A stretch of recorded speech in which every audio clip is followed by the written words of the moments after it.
Hello दोस्तों, तो क्या हाल है आप लोगों के। उम्मीद करता हूँ सब बढ़िया ही होगा। तो मैं अभिषेक स्वागत करता हूँ आपका अपने चैनल पे, अभिषेक क्लासेज विद फन पे। और जैसा कि हम जानते हैं कि मेरे चैनल पर चल रहा है क्लास 9 का रिवीजन। तो मेरा रिवीजन, आपका रिवीजन, सबका रिवीजन हो जाता है क्लास 9 के लिए। तो अब देखो, मैंने जो क्लास 9 का साइंस का चैप्टर नंबर 1 है, इंग्लिश मीडियम, जो इंग्लिश मीडियम वाले स्टूडेंट्स हैं या मेरे भाई बहन हैं जो भी, तो वो उस वीडियो को जाके ज़रूर देखना, क्लास 9 के चैप्टर नंबर 1 की वीडियो, जो कि इंग्लिश मीडियम के लिए है। अगर आप इंग्लिश मीडियम से हो तो उस वीडियो को ज़रूर देखना, क्योंकि उस वीडियो में मैंने क्लास 9 के साइंस के चैप्टर नंबर 1 को बिल्कुल अच्छी तरीके से एक्सप्लेन करा हुआ है। और उस एक वीडियो में ही क्लास 9 के चैप्टर नंबर 1 पूरी तरीके से एक्सप्लेन हो जाता है और पूरी तरीके से आपको समझ में आ जाएगा। आपको रट्टा मारने की कोई ज़रूरत नहीं पड़ेगी। तो आप उस वीडियो को ज़रूर देखना। और अगर आप इंग्लिश मीडियम हिंदी मीडियम से हो तो हिंदी मीडियम के लिए भी साइंस का चैप्टर नंबर 1 की वीडियो तैयार है। आप उसे जाकर देख लेना, मेरे चैनल पर है उसकी वो वीडियो। तो आपको चैनल पर वीडियो ढूंढना तो आता ही होगा, तो आप उस वीडियो को देख लेना। तो हम बात करते हैं आज की इस वीडियो के बारे में। तो आज हम बात करेंगे हिस्ट्री के चैप्टर नंबर 1 के बारे में, चैप्टर नंबर 3 के बारे में, ठीक है, माफ़ करना, हिस्ट्री के चैप्टर नंबर 3 के बारे में, नाज़ीवाद और हिटलर का उदय, उसके बारे में, ठीक है। क्योंकि ये चैप्टर जो है ये बहुत ही इंपॉर्टेंट है और हमेशा क्लास 9 के एग्जाम में आता रहता है। तो मुझे और आपको इस बात का ध्यान रखना है कि ये चैप्टर हमारे लिए बहुत ही ज़्यादा इंपॉर्टेंट है। तो डेट डालने की कोई ज़रूरत नहीं है, क्योंकि रिविज़न कर रहे हैं, ठीक है। तो शुरू करते हैं चैप्टर नंबर 1, माफ़ करिएगा, प्रश्न नंबर 1 से, ठीक है। चैप्टर नंबर 3 है ये, ठीक है, याद रखना, चैप्टर नंबर 3 है हिस्ट्री का, ठीक है, आपका ये हिस्ट्री का है, ठीक है। तो हिस्ट्री का है आपका, ठीक है, मैंने ये थोड़ा सा नीचे लिख दिया, कोई बात नहीं, आप सही कर लेना। तो हिस्ट्री का है, ठीक है। तो प्रश्न नंबर 1 है, वार्षाई की संधि की शर्तें बताएं। वार्षाई की संधि, ठीक है। अब यहाँ पर मैंने वार्षाई की संधि के बारे में थोड़ी सी जानकारी दी है, देखना। वार्षाई की संधि जून 1919 में जर्मनी पर लगाई गई थी। 1918 में जो है हमारा प्रथम विश्व युद्ध खत्म हो जाता है और जून 1919 में जर्मनी पर वार्षाई की संधि को लगा दिया गया। इस संधि की शर्तें क्या थी, देखते हैं, आइए।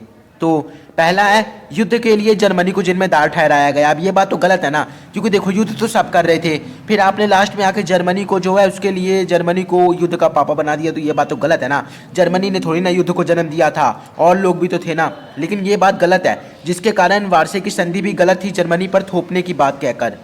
तो दूसरा टॉपिक है, मतलब दूसरा जो रीज़न है, जर्मनी के ऊपर 6 अरब पाउंड का जुर्माना देने का आदेश किया गया।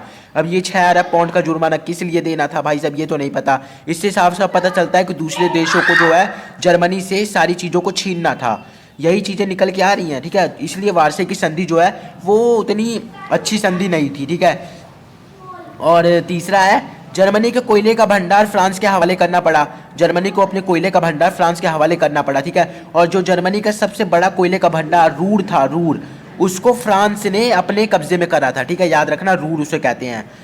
चौथा है, सेना पर अंकुश लगाया गया। अब अंकुश का मतलब ये नहीं कि जर्मन को सेना रखने का आदेश नहीं दिया गया, जर्मन सेना रख सकती थी, परंतु एक हिस्से में। जैसे जर्मन को आदेश दिया गया कि आप अपने सेना में 100 लोगों को ही रखोगे, 200 लोगों को ही रखोगे, तो ऐसी कुछ बातें थी, ठीक है। तो प्रश्न नंबर 1 आपके सामने है, अगर आपको उतारना हो तो उतार लेना, बहुत ही इंपॉर्टेंट है। प्रश्न नंबर 2, नाज़ी सोच के खास पहलू कौन से थे। तो नाज़ियों के हिसाब से आर्य जर्मन, ठीक है, जो सबसे ऊंची जाति होती थी उसे आर्य कहते थे, ठीक है, नीली आंखों वाले होते थे ये लोग। विश्व की सर्वश्रेष्ठ नस्ल है, ठीक है। अब जो जर्मन था वो जर्मनी, आर्य जो समाज था वो जर्मनी से बाहर निकलकर विश्व में सर्वश्रेष्ठ नस्ल है, ऐसा नाज़ियों को लगता था। नाज़ियों का मानना था कि ऊंची जाति जीवित रहेगी एवं हीन जाति या नीच जाति नष्ट हो जाएगी। अब यहाँ पर जो है ऊंची जाति से कहने का अर्थ है आर्य, और नीची जाति से कहने का अर्थ है हमारे यहूदी, ठीक है, नष्ट हो जाएगी। नाज़ियों के मुख्य पहलू यही थे। तो नाज़ियों को लगता था कि जो ऊंची जाति है वो जीवित रहेगी और जो नीची जाति है वो खत्म हो जाएगी। तो यही थे नाज़ियों के खास पहलू। कई बार आ जाता है ना कि नाज़ियों के खास पहलू है, खास सोच क्या थी, तो आपको यही लिखना है, ठीक है। प्रश्न नंबर 2 आपके सामने है।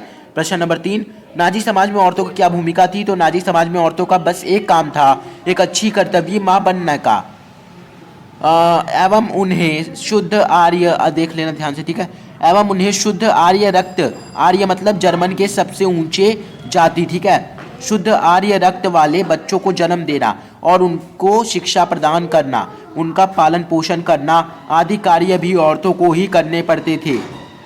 इससे पता चलता है कि औरतों की भूमिका नाज़ी समाज में बहुत महत्वपूर्ण थी।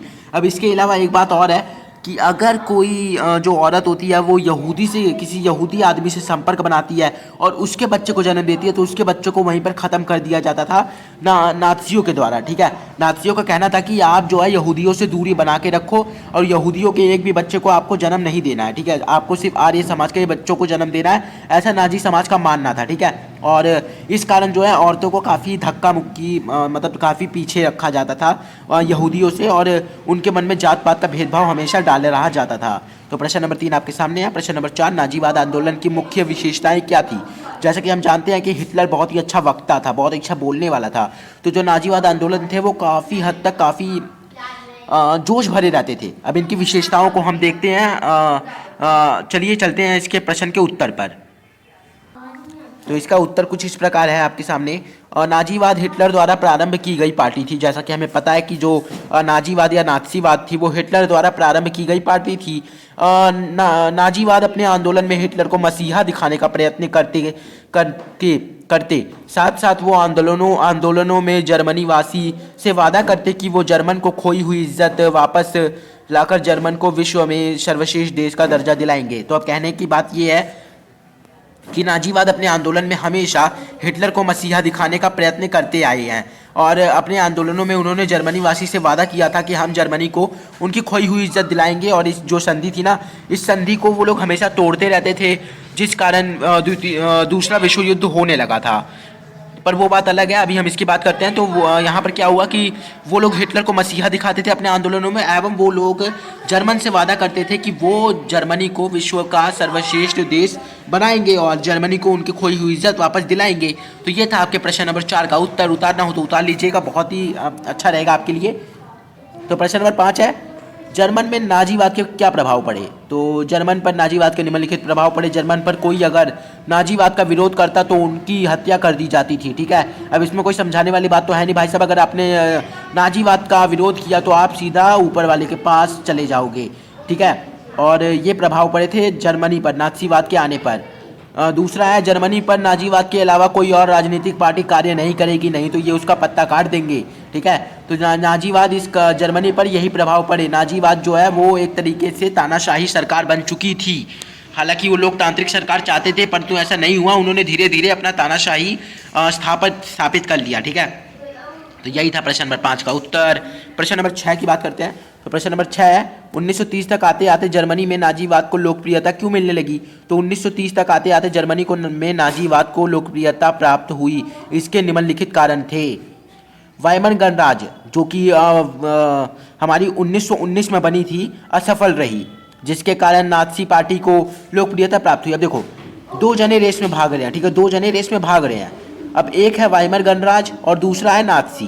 दोनों भागते रहे, पर जो वाइमर गणराज्य है उसकी जो है वो असफल रहा भागने में। तो कौन जीता? नाजी जीते। और अगर नाजी जीते तो उनको लोकप्रियता मिलेगी ही मिलेगी। तो यही कारण था नाजियों का लोकप्रिय होना। और दूसरा है हिटलर के व्यक्तित्व के प्रभावशाली होने, यानी हिटलर जो था वो बहुत ही अच्छा वक्ता था, बहुत ही अच्छा बोलने वाला था, उसकी बात हर व्यक्ति मानता था, होने के कारण भी नाजियों को लोकप्रियता प्राप्त हुई। ठीक है, तो ये था प्रश्न नंबर 9 का उत्तर। माफ करिएगा, प्रश्न नंबर 6 का उत्तर। प्रश्न 9 प्रश्न भी नहीं है, देखो मैं 9 बोल रहा हूँ। प्रश्न नंबर 7 की बात करते हैं। नाजीवाद का प्रचार यहूदियों के विरुद्ध घृणा करने में किस प्रकार प्रभावी सिद्ध हुआ? तो चलिए देखते हैं इस प्रश्न का उत्तर।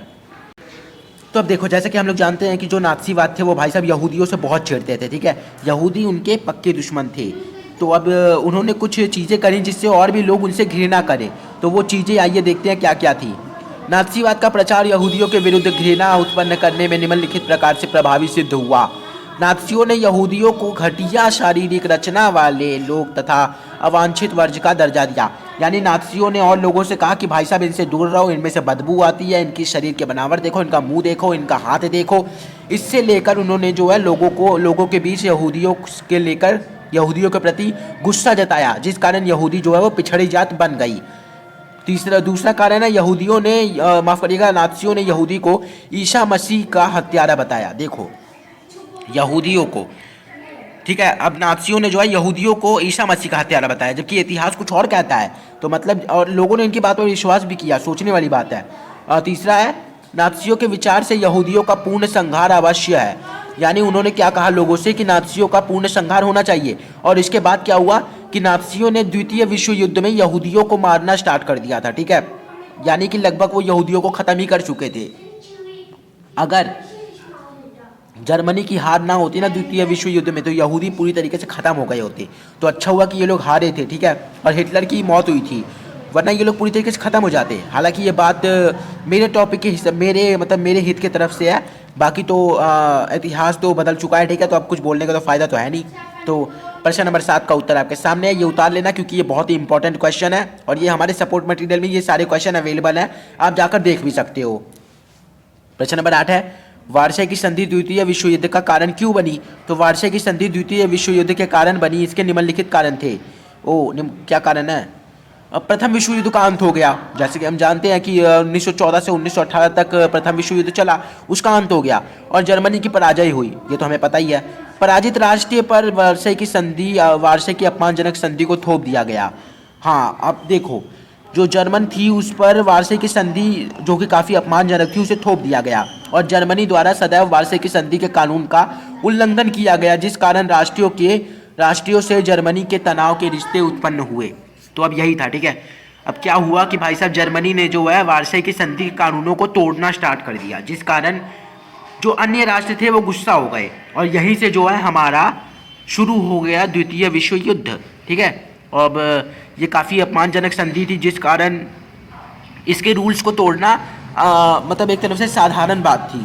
तो ये था हमारा रिवीजन सेशन, और भी इससे रिलेटेड क्वेश्चन आंसर्स आते रहेंगे, ठीक है, बीच बीच में से। पर आप मेरे साथ चलते रहोगे तो आपको इन रियलिटी में मैं बता रहा हूँ कि आप अच्छे मार्क्स लेके आओगे अगर आप मेरे साथ चलते रहोगे। तो मेरे चैनल को सब्सक्राइब कर देना, बेल आइकन को दबा देना ताकि नोटिफिकेशन मिलती रहे। मैं मिलता हूँ आपसे नेक्स्ट वीडियो में, तब तक के लिए आप स्वस्थ रहें, मस्त रहें और मेरे चैनल पर आने के लिए व्यस्त बिल्कुल ना रहें। धन्यवाद।